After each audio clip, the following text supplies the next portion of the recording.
Hi guys, welcome back to my YouTube channel. I hope you're all doing good, and I'm back again with another video. So today's video is like on the margin, on like the border of, planting a new pot and or reviving my garden. I recently went out with my friend, another friend who is into plants a lot. So we went to nursery and I just planned to explore it, but I've really found a few of the plants which I really liked and I bought a few. So this is one of those plants. This is a juniper and I bought it because see the shape it is has a natural curve to it, and it was really looking good. So I bought it. Even though I have a lot of plants at home, I still bought it. I just couldn't miss it. I really liked it, and maybe it was planted in such a way, but it was leaning towards the side, and I had a pot in mind, when I first saw it, so it just clicked. So, and this is the pot. This is like a boat shaped bonsai pot, and I had it like I've had it for around, I don't know, maybe 4 years or 5 years, and I had a bonsai plant in it, and I managed to kill that plant. So I really liked the look of this juniper, so I thought maybe I could plant it in this bonsai pot. So I had glued a few rocks at that time. This was glued like 4 or 5 years ago. So yeah, so I'll be swapping out the soil mix that the juniper is planted in. So I'll be making my own soil mix. So first I'm taking a little bit of garden, just a cup of garden mix. Next to it I'm going to add pumice. So this helps with draining of the water in the soil, and it makes it really airy. So yeah, so I'm adding one small part of pumice to the soil mix. So we don't need very much of the soil for this pot. It's a very shallow pot. And the next thing I'm adding is perlite again, which helps in root growth and makes soil very good in draining. It won't hold water as much. So I'm adding in a cup of perlite as well. Next I'm adding a little bit of peat moss to the mix. It's just like cocoa peat. It's a bit the same thing. It will help retain a little bit of moisture in the soil. I mean, even though I've added a little bit of garden soil in the mix, but I'm still going through with a little bit of cocoa peat. So yeah, not cocoa peat, I'm sorry, peat moss. And next I'm adding another very chunky bit. It's orchid bark. So I'm adding in a cup of orchid bark to the mix as well. So this again helps with soil drainage, and it will retain a little bit of moisture in it, and it's really good for the root growth, you know so that is why I'm adding it. Next I'm adding a cup of vermicompost to the soil mix. So it gets a little bit of nutrients, and I'm mixing it all together. So this is going to be a very loose airy soil mix, which will hold on to a little bit of moisture, and I'll be watering this plant daily when I water all my plants early in the morning. So yeah, so this is the soil mix which I'll be using. I don't have any special bonsai soil mix, so I will be using this my own made soil mix. So yeah, I decided to add in a little bit more of garden soil to the mixture, because I felt that it won't be able to hold on to the plant. The plant won't be stable in the very loose soil mix. It's a shallow pot, so it needs good hold on the soil. So if the soil is very loose, the plant could tip over or could get uprooted very easily. And I'm going to add a little bit of vermiculite also. This also helps retain a little bit of moisture in the soil, plus give a little, good airy, soft consistency to the soil mix. So I'm not adding in a full cup, just like 1/4 of the cup, or around half or 1/4 of the cup. Yeah, so I don't follow like any fixed proportion of everything. I just go with my intuition. So yeah, so the soil mix is almost ready. I'm just mixing it everything together, and let's keep it to the side now. So our soil mix is ready. So now I'm getting another tray, and we'll see the soil that the juniper is planted in.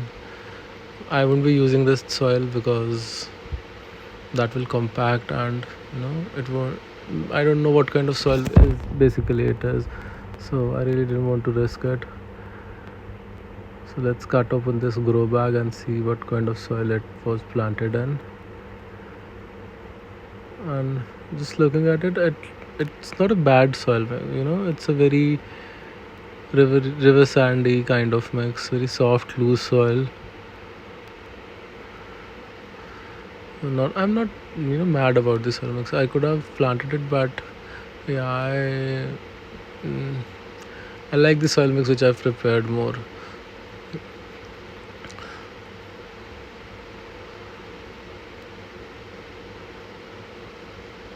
So yeah, this is not very compact mix, not even clayey. So this is very soft. Even I think it's not watered properly at this point.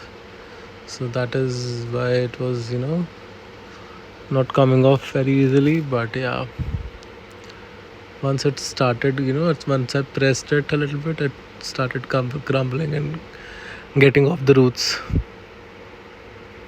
See now how easily it is falling off the roots.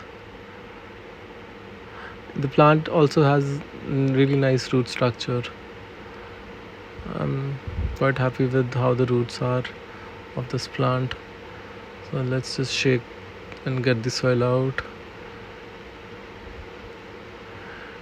You can use any tools that you like to remove the soil. Even if you leave it in a little bit of the soil, it won't matter as much. But since I'm getting rid of the soil, so I was just trying to be as diligent as possible. Shake the soil away and see how nice the roots are.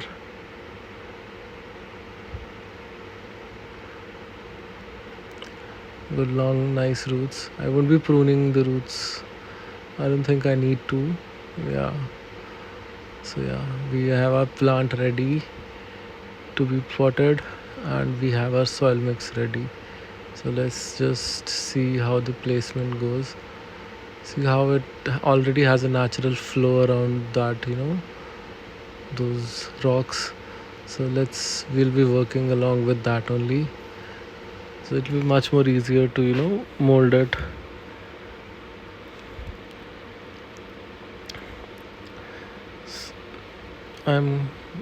It was a nice find, I feel. So I'll be using these bonsai training wires. There's 1 mm, 1.5 mm, and 2 mm. They are coated aluminum wires. So I'm using 1.5 mm.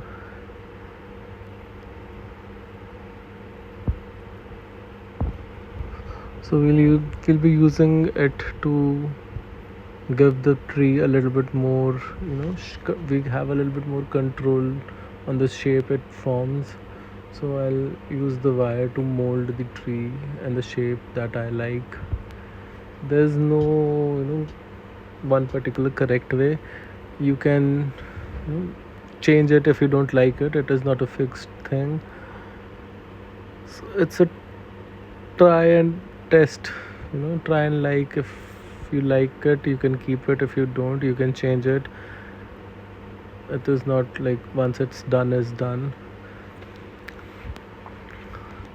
So I'm just marking the length. I won't be, this is not like a proper manner to do it, but I won't be, I don't need as much of the length of the wire. So we just need to cover the area which is going to be twisted around the rocks.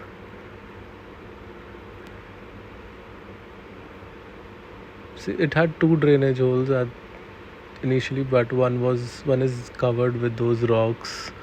So now it only has one, which is, this is also good sized drainage hole. So we'll be tying the plant to the pot as well so that it won't uproot easily.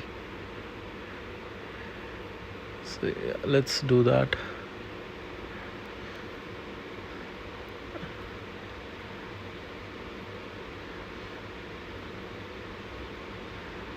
Now just place the plant whenever if you have to pot something like this.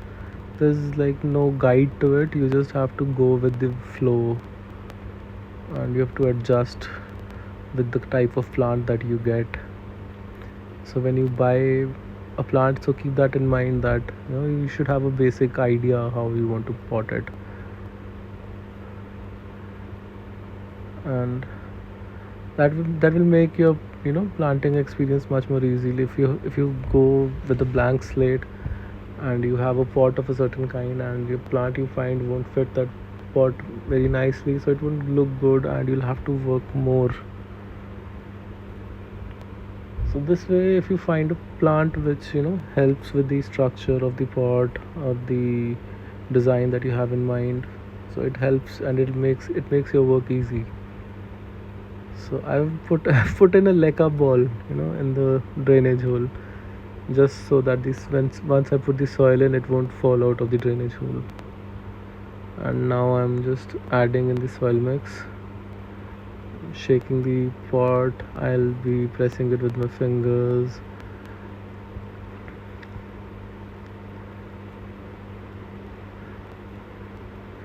Using the back of the just to press the soil, compress the soil, so that there are no air pockets in it. You can use any tool that you like. I'm going to use this knitting needle of my which my mother used to knit. So she's not using it anymore, so I'm using that to just press the soil inside the roots, and just so that the roots are not moving around and there are no air pockets in the soil mix.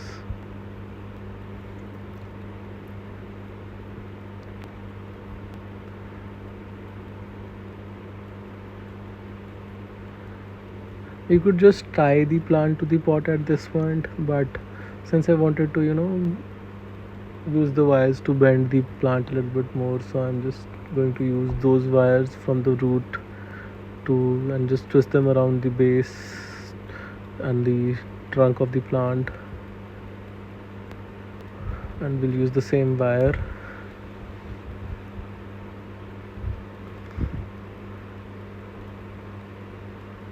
Just twist it around the trunk.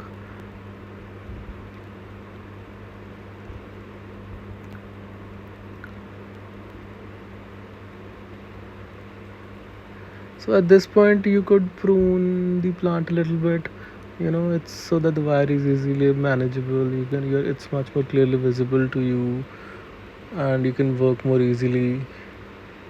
I could have done the same, but I was doing okay, so I didn't really bother at this point. So bonsais are not like quick, something quick results. You'll have to work on the plant for a really long period of time. So even if you do end up making a mistake, you'll have a lot of time to correct it, or you can work around it. So that's why I'm saying there's no proper guide to make a bonsai. You learn from your mistakes, or you learn from your experiences.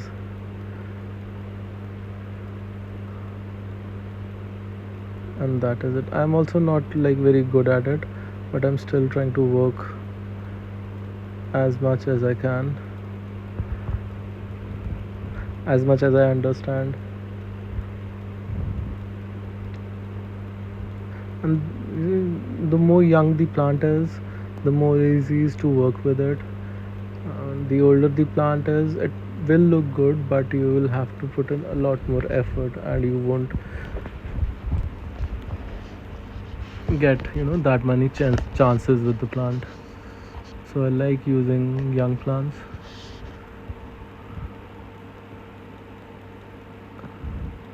It already had a swishy swish around the rock, or the twirl it was making, the shape it was having initially.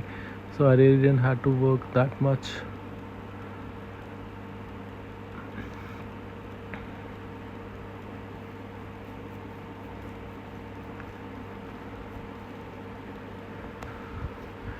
I'm just trying to straighten it out a little bit so that it grows up right from the tip.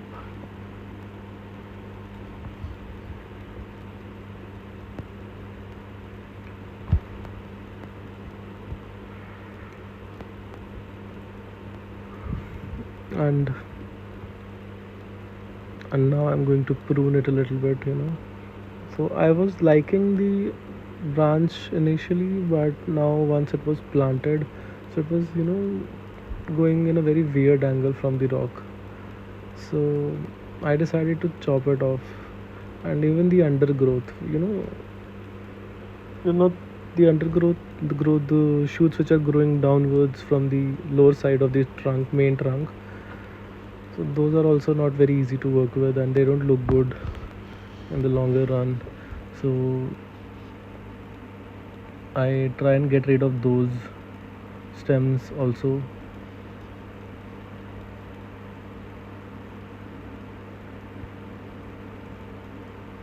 See, that is why I was saying that you can prune the plant before wiring it.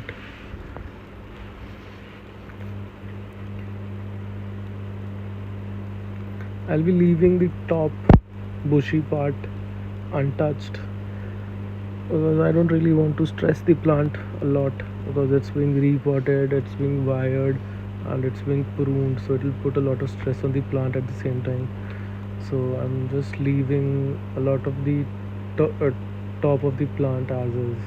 I'm not pruning it at the moment. I'm not even wiring it. You can even use a smaller wire to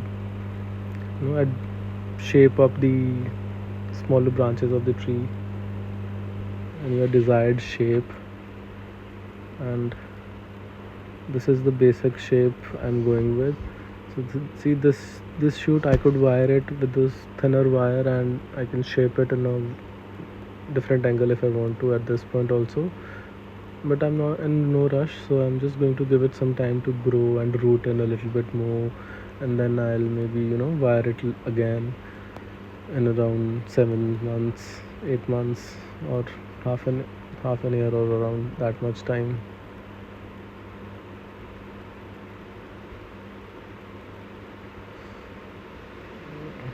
So we have our trunk visible quite a bit now, and I'm leaving a few branches which are growing upwards. You can fiddle with it as much as you like. Some people even give it a hard prune, and the tree gives out more shoots from the cut part, and they shape the tree with the new shoot that it grows, and in which direction the new shoot grows. That's another way to give a natural shape without using wires. And I'm still just trying to decide if I should give it a little bit more pruning or not. So the branches which were growing towards the rock, I even decided to prune them a little bit, you know.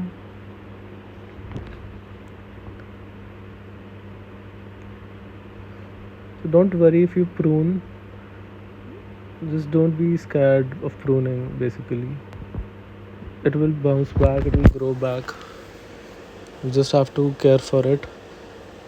I'll be placing it in a shady area for the like next like week or